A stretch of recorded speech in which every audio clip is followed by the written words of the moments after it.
Bonjour et bienvenue pour ce journal de l'économie de ce mercredi 13 mars sur Chouf TV. En période de crise, de récession et de chômage, nos partenaires européens cherchent à adapter leur droit du travail. Pouvoirs publics et entreprises déplorent souvent le coût élevé du travail, source de perte de compétitivité, de délocalisation et partant de disparition importante d'emplois, notamment dans le secteur industriel.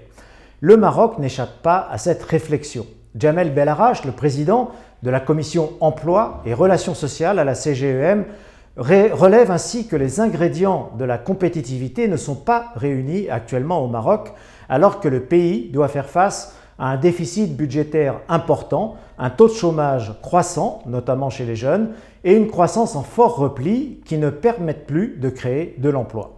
Aussi, la CGEM, qui souhaiterait plus de flexibilité pour les contrats de travail et donc la suppression des contrats à durée indéterminée, les CDI, propose-t-elle d'élargir le contrat d'intégration professionnelle à toutes les filières.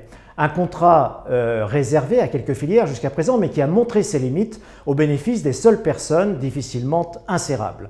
Le patronat propose par ailleurs, pour enrayer ou tenter d'enrayer le chômage des jeunes, la création de nouveaux CAP permettant un large accès à de nouvelles formations plus en rapport avec le marché du travail, ainsi que l'obligation pour les étudiants de réaliser des stages en entreprise. L'université continue à créer du chômage, déplore en effet la CGEM, qui propose que 25% du temps de la scolarité soit consacré aux stages. Le patronat a par ailleurs rappelé au gouvernement son souhait de voir avancer deux dossiers importants, celui de l'indemnité pour perte d'emploi et celui du droit de grève. Pour la perte d'emploi, la CGEM suggère la création d'un fonds de soutien de l'État, puisque c'est le financement qui pose problème, parallèlement à la mise en place d'un programme de formation qualifiante et d'accompagnement des chômeurs. Et s'agissant du droit de grève, le patronat attend du gouvernement une évolution rapide de la législation en la matière pour un meilleur encadrement d'un droit jugé certes indispensable, mais aujourd'hui en proie à toutes les dérives lorsqu'il est exercé hors de toute tentative de négociation.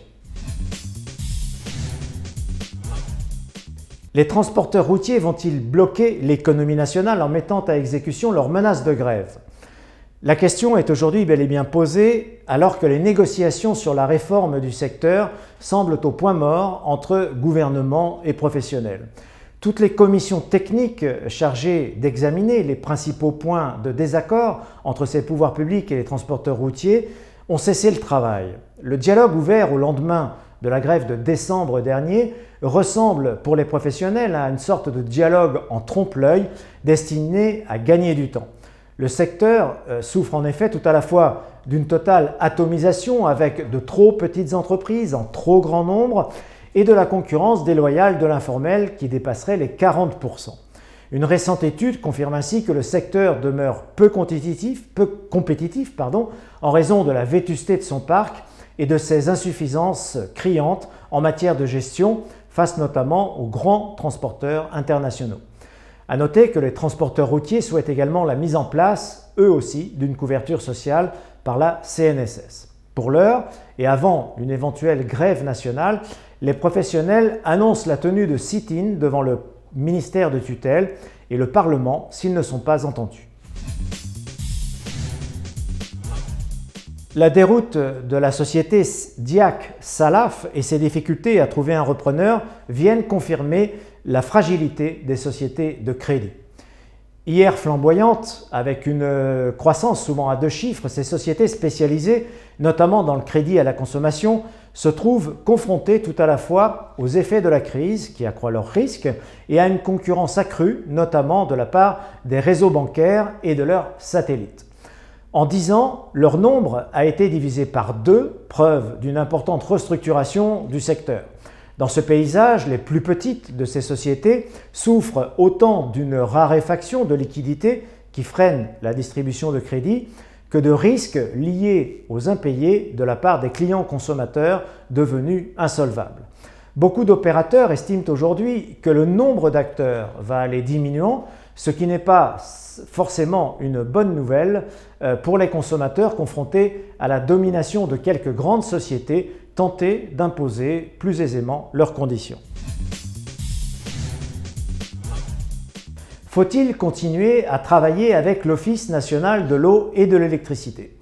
C'est la question que se posent aujourd'hui de très nombreuses entreprises et notamment des petites moyennes entreprises qui attendent depuis des mois, voire plus d'une année, le règlement de leurs factures. Alors que l'État légifère sur les délais de paiement, on en a parlé ici, dans le domaine privé, ce même État se comporte, lui et ses satellites comme l'ONE, comme un bien mauvais payeur, mettant au passage des centaines d'entreprises en grande difficulté, voire pour certaines d'entre elles au bord de la faillite. Le ministère de l'Énergie a certes débloqué environ 1 milliard de dirhams en 3 mois pour parer au plus pressé, mais la dette de l'ONE à l'égard de ses fournisseurs est autrement plus importante et ce sont quelques centaines de chefs d'entreprise qui menacent aujourd'hui de manifester pour obtenir le règlement de leurs créances.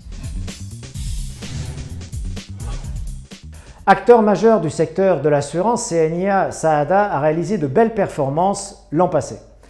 Elle a réalisé en effet un chiffre d'affaires de 3,2 milliards de dirhams en hausse de 6,2%, une performance due principalement à l'activité non-vie en amélioration de 8%, qui confirme ainsi la stratégie commerciale de la compagnie sur le marché des particuliers, des professionnels et des entreprises. Le résultat net enregistre, lui, compte tenu de la conjoncture et d'une certaine contre-performance des marchés financiers l'an passé, une baisse de quelques 25% à 263 millions de dirhams. La bourse de Casablanca termine dans le vert ce mercredi soir. Avec le MADEX qui clôture à plus 0,83% à 7236,28 et le MASSI à plus 0,77% à 8887,09.